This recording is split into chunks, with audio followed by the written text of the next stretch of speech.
प्रदेश में पेशा अधिनियम को लागू करने के लिए हमारे शहडोल जिले को ही चुना था और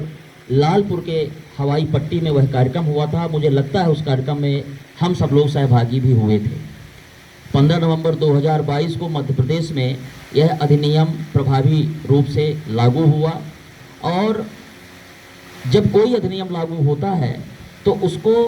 गांव के अंतिम व्यक्ति तक पहुंचाने के लिए एक प्रक्रिया होती है। उस प्रक्रिया का हम सब लोगों को पालन करना होता है और उस प्रक्रिया पहुंचाने के लिए हम सब लोग कड़ी के रूप में काम कर रहे हैं। राज्य स्तरीय प्रशिक्षण हुआ, उसके बाद जिला स्तरीय प्रशिक्षण हुआ। अब आज हम सब लोग सेक्टर स्तरीय प्रशिक्षण कार्यक्रम में यहाँ पर सहभागी हो रहे हैं। हमारे जैसा आप सब लोगों को विदित है कि हमारे शहडोल जिले में 4 विकासखंड में यह अधिनियम लागू है। हमारा जयसिंह नगर, गोहपारू, सोहागपुर और बुढ़ार विकासखंड है। इसमें हम लोगों ने एक विकासखंड में 5-5 सेक्टर हम लोगों ने बनाया। उन 5 सेक्टरों में ग्राम पंचायतों को विभक्त किया, बांटा और उस सेक्टर स्तर के मास्टर ट्रेनरों का प्रशिक्षण इन 5 दिवसों में हमारा 25 तारीख से प्रारंभ हुआ है। 25, 26, 27, 28 और 29 तारीख तक हमारा यह अनवरत जो है 20 सेक्टर में हमारा यह प्रशिक्षण कार्यक्रम संचालित होगा। और इस प्रशिक्षण कार्यक्रम का उद्देश्य है जो हमारे जैसे आप सब लोग पेशा मोबिलाइजर हैं और जो सचिव हैं उन सब लोगों को तो मालूम ही है, वो जमीन में उतारने का पूरा जो जिम्मा है वो सचिव के कंधों पर ही है। और पदेन सचिव जो है इसके अधिनियम के जो ग्राम सभा के हैं पदेन सचिव है, सचिव महोदय, तो बड़ी महत्वपूर्ण भूमिका है और वह काम कर भी रहे हैं, बहुत बेहतर ढंग से कर रहे हैं। चूँकि हमारे ज़िले में अभी माननीय प्रधानमंत्री जी का भी आगमन हुआ और इसके पहले माननीय मुख्यमंत्री जी का भी आगमन हुआ था, तो पेशा के जो हमारे जो समितियां बनी हुई हैं गांव में उनसे उन्होंने संवाद भी किया, माननीय प्रधानमंत्री जी ने भी संवाद किया। तो हम लोग थोड़ा सा अन्य जिलों की अपेक्षा, अन्य ब्लॉक की अपेक्षा ज़्यादा बेहतर ढंग से सर हम सब लोग यहाँ पर तैयारी है, हम लोग काम कर रहे हैं और नीचे तक जानकारी है। जैसा कि आपने अभी आते समय और कल जयसिंह नगर में भी आपने देखा कि कई जगह आपको दीवार लेखन भी दिखा पेशा के संदर्भ में, चौपाल, नाटक, नुक्कड़ नाटक के माध्यम से लोगों को जागरूक करना और धीरे धीरे हमारे जो ग्रामीण जन हैं, जो लोग हैं, जो साथी हैं और जो इसके मेन जो जिनको लाभ मिलने के लिए योजना है और ग्राम पंचायत को इसका लाभ मिलेगा, इस विकास खंड को और जिले को इसका लाभ मिलेगा, सभी को धीरे धीरे इसके बारे में जानकारी प्राप्त हो रही है और अच्छा काम हमारे यहाँ हो रहा है। समितियाँ भी अच्छा काम कर रही हैं, चाहे वह विवाद निवारण समितियाँ हों, चाहे वह गांव संपदा समिति हो, बेहतर काम कर रही हैं। और हमारे यहाँ काम प्रारंभ भी हुआ, क्योंकि अभी अधिनियम लागू हुआ है और थोड़ा समय लगता है चीज़ों को एक व्यवस्थित स्वरूप में प्राप्त करने में, थोड़ा टाइम लगता है, समय लगता है, लोगों का मानस बनता है और तैयारियां होती हैं, उसके बारे में लोग जागरूक होते हैं, तो धीरे धीरे उस पर जो चीज़ें आगे व्यवस्थित रूप से चलती हैं। लेकिन हमारे ज़िले में चूँकि हमारी आदरणीय कलेक्टर मैम भी इस अधिनियम को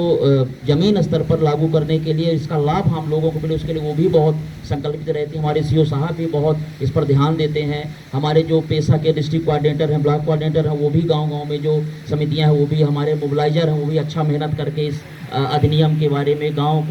के लोगों को जागरूक करने का प्रयत्न कर रहे हैं। लेकिन मेरा जो आज आप लोगों से आग्रह है वो यह है कि ये सेक्टर स्तरीय प्रशिक्षण कार्यक्रम जो हो रहा है इसमें मास्टर ट्रेनरों का प्रशिक्षण हो रहा है। ये ऐसा ग्रुप यहाँ पर बैठा हुआ है जो एक जिम्मेवार ग्रुप है, काफ़ी जिम्मेवार ग्रुप है। मतलब जितना गंभीरता से आप लोग इस विषय को समझेंगे और जितना गंभीरता से आप इस विषय को जान करके, समझ करके और आपके अंदर एक ऐसी भावना आएगी कि हमारे गांव के लोगों को भी हम जागरूक करें, बताएं और बिना किसी मन में बिना किसी भेदभाव के, बिना किसी संकोच के हम अपने इस योजना को, इस अधिनियम को गांव में लागू करेंगे। क्योंकि यह सेक्टर स्तरीय मास्टर ट्रेनरों का प्रशिक्षण कार्यक्रम है और प्रशिक्षण जब हम मास्टर ट्रेनर तैयार हो रहे हैं तो हमारा जो दायित्व होता है वह गाँव में और अन्य जो हमारे लोग हैं उनको ट्रेंड करना है, जागरूक करने का काम हमको करना है। और यह जो अधिनियम है, यह जो पेशा अधिनियम हमारा लागू हुआ है, यह 20 जिलों के 89 विकास खंड में जो लागू हुआ है हमारे प्रदेश में और हमारे ज़िले के 4 विकास खंडों में है। तो इसके माध्यम से हमारी जो लोगों का जो जीवन स्तर है वह इस अधिनियम के माध्यम से बहुत सुधर सकता है। मैं आप लोगों को एक उदाहरण बताता हूँ। मैं छतवई, जो ग्राम सुहागपुर में छतवई अपना ग्राम पंचायत है, वहाँ जब यह लागू हुआ उसके बाद आप लोगों को, सचिव लोगों को मालूम है कि 7 दिन का एक अभियान चला था। तो हम सब लोगों को नोडल बनाया गया था, हम सब लोग गांव-गांव में जा जाकर के इसके बारे में जागरूक कर रहे थे लोगों को। तो मेरी ड्यूटी छतवई में लगी थी, तो मैं छतवई गया था। तो छतवई जब मैं गया तो वहाँ से बहुत सारे मजदूरों का जो है बाहर काम करने के लिए उनको ले जाया जाता था। और हर साल ऐसा समस्या होती थी कि जैसे मान लीजिए 12 लोग 15 लोग हैं तो एक आध लोगों की वहीं मौत हो जाती थी, बेचारे कुछ ना कुछ घटना दुर्घटना हो जाती थी, किसी का हाथ कट गया, किसी का पैर। अब तरह तरह के उनको समस्याओं का सामना करना पड़ता था। लेकिन इस अधिनियम के आने के बाद कितनी जागरूक आई। हमारे सचिवों को भी मैं सर बधाई दूंगा, अपने हमारे जिले के सचिव जो लोग हैं, कि मतलब अब जो मजदूर वगैरह बाहर जाते हैं उनका बाकायदा पंजीयन होता है, और जो बाहर के लोग यहाँ से ले जाने के लिए आते हैं तो उनसे पूरा सब जानकारी प्राप्त करते हैं, उनका रजिस्टर संधारित करते हैं, और इसके बाद उनको कैसे ले जाएंगे, कैसे सुरक्षित आएंगे, उनके रहने की व्यवस्था क्या है बाहर। तो इस प्रकार सारी चीज़ों को छानबीन करके जो है किया जा रहा है, तो भेजा जा रहा है। तो जब मैं छतवई में जिस दिन बैठा था उस दिन कुछ लोग बाहर के आए हुए थे, जैसे यहाँ के मजदूरों को ले जाते हैं बाहर काम कराने के लिए। तो वहाँ मुझे बड़ा अच्छा लगा कि वहाँ जो सरपंच थे, वहाँ के जो समिति के जो लोग थे, वो वहाँ पर बैठक करके चर्चा कर रहे थे, उनसे बात कर रहे थे, उनसे पूछ रहे थे कैसे ले जाएंगे, फिर कितने दिन में लौट कर आएंगे, लोग कितना पैसा देंगे, उनके रुकने की व्यवस्था क्या है, आपका नंबर क्या है, और आप कहाँ रहते हैं, पूरी जानकारी, कंपनी है कोई, आप कहीं रजिस्ट्रेशन है कि नहीं है, इनसे क्या काम कराएंगे। तो जो इस प्रकार से जो चेतना इस अधिनियम के आने के बाद से आ रही है, तो ये निश्चित रूप से मैं ये मानता हूँ कि यह हमारे लोगों के जीवन में मुस्कान लाने का, उनके जीवन के स्तर को सुधारने का यह एक बहुत बड़ा महाअभियान है। माननीय मुख्यमंत्री जी इस विषय को लेकर के बहुत संजीदा हैं, और वो बहुत इसको चाहते हैं कि उनका ये स्वप्न है कि जो ये पेशा कानून लागू हुआ है यह वास्तविक रूप से ज़मीन पर उतरे। इसलिए इस प्रकार के प्रशिक्षण आदि के कार्यक्रम की जवाबदारी जो है मध्य प्रदेश जन अभियान परिषद को सौंपी गई है, और मध्य प्रदेश जन अभियान परिषद जो है समन्वय स्थापित करते हुए आज आप लोग देख ही रहे हैं कि सेक्टर स्तर पर हम सब लोग पहुंच चुके हैं। जिले स्तर पर ट्रेनिंग हुई, आज सेक्टर स्तर पर ट्रेनिंग हो रही है, और जब आप लोगों की यहाँ पर प्रशिक्षण प्राप्त कर लेंगे तो गाँव में भी इस प्रकार आप प्रशिक्षण आयोजित करेंगे, उसका भी आने वाले समय में रूपरेखा बनेगी, उसकी तैयारी होगी, उसके लिए निर्देश जारी होंगे, और आप लोग गाँव स्तर पर, ग्राम पंचायत स्तर पर भी इस प्रकार प्रशिक्षण करेंगे, लोगों को जागरूक करेंगे, लोगों को बताएंगे, समझाएंगे। निश्चित रूप से जैसा प्रिया मैडम ने कहा कि समय ज़्यादा हो चुका है, 10:30 बजे से 6 बजे तक का शेड्यूल है, ये हमारा निर्धारित टाइम है, और थोड़ा हम विलम्ब से चल रहे हैं, इसलिए ज़्यादा समय न लेते हुए, चूँकि हमारे रिसोर्स पर्सन भी यहाँ पर हैं, और आदरणीय सर, चूँकि हम सब लोग मिलते रहते हैं, आपस में बातचीत करते रहते हैं और एक दूसरे को जानते हैं, लेकिन जब कोई अधिकारी बाहर से आते हैं तो उनको समय देना और उनकी बातों को सुनना और गंभीरता से सुनना और उनके निर्देश का अक्षरशः पालन करने की जवाबदारी हम सब लोगों की होती है। इसलिए हम जो यहाँ के मास्टर ट्रेनर हैं वो सब लोग आगे सेशंस में बात करेंगे, जो हमारा शेड्यूल है उस पर हम लोग बात करेंगे, जो टाइम टेबल फिक्स है उस पर बात होगी। और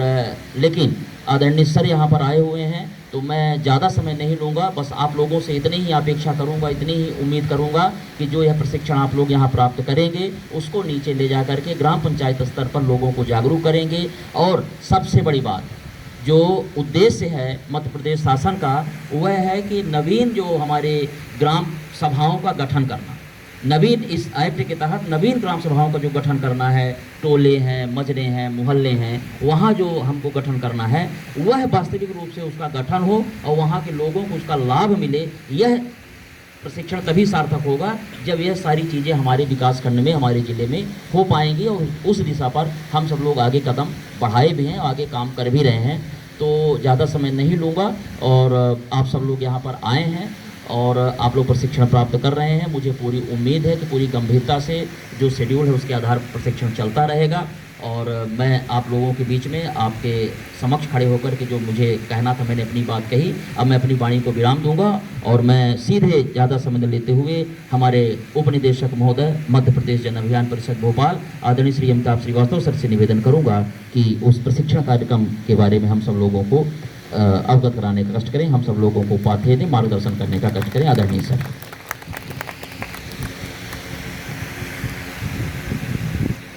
बोलिए भारत माता की।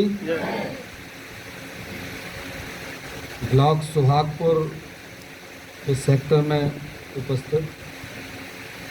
पेशा मास्टर ट्रेनर प्रशिक्षण के इस कार्यक्रम में जिला समन्वयक विवेक जी,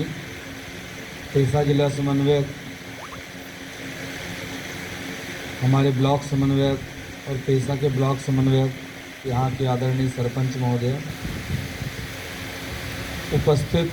ग्राम पंचायतों के सचिव महोदय, पेशा के सभी मोबिलाइजर्स, अन्य जन अभियान परिषद से जुड़े हुए प्रस्फुटन समिति, CMCLDP के छात्र और अन्य गांव से पधारे हुए पटेल, तड़वी और ऐसे प्रमुख लोग, आप सबका मैं इस प्रशिक्षण कार्यक्रम में हार्दिक स्वागत अभिनंदन करता हूं।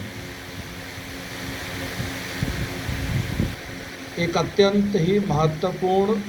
विषय पर आज यह प्रशिक्षण आयोजित हुआ है। भैया थोड़ी देर के लिए काम बंद कर दीजिए और इधर मुखातिब हो जाइए आप जरा, है ना, बाद में कर लेना उसको। इधर अपना कुर्सी इस तरफ ले आइए, पास इधर हो जाइए।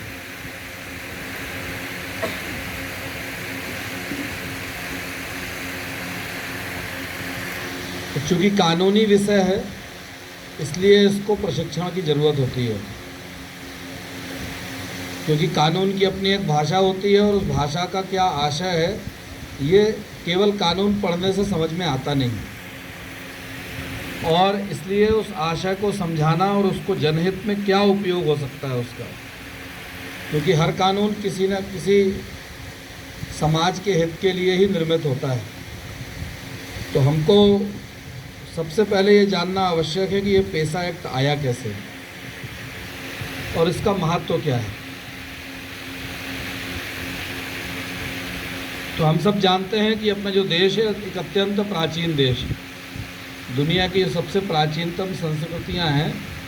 उसमें से भारत प्रमुख देश है। ऐसी ही अनेक संस्कृतियां भी दुनिया में हैं जो उसी समकक्ष प्राचीन थीं, अभी उसमें से काफ़ी कुछ गायब हो गई। तो वो क्यों गायब हुई?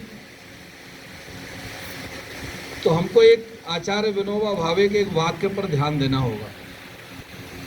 और उन्होंने ये कहा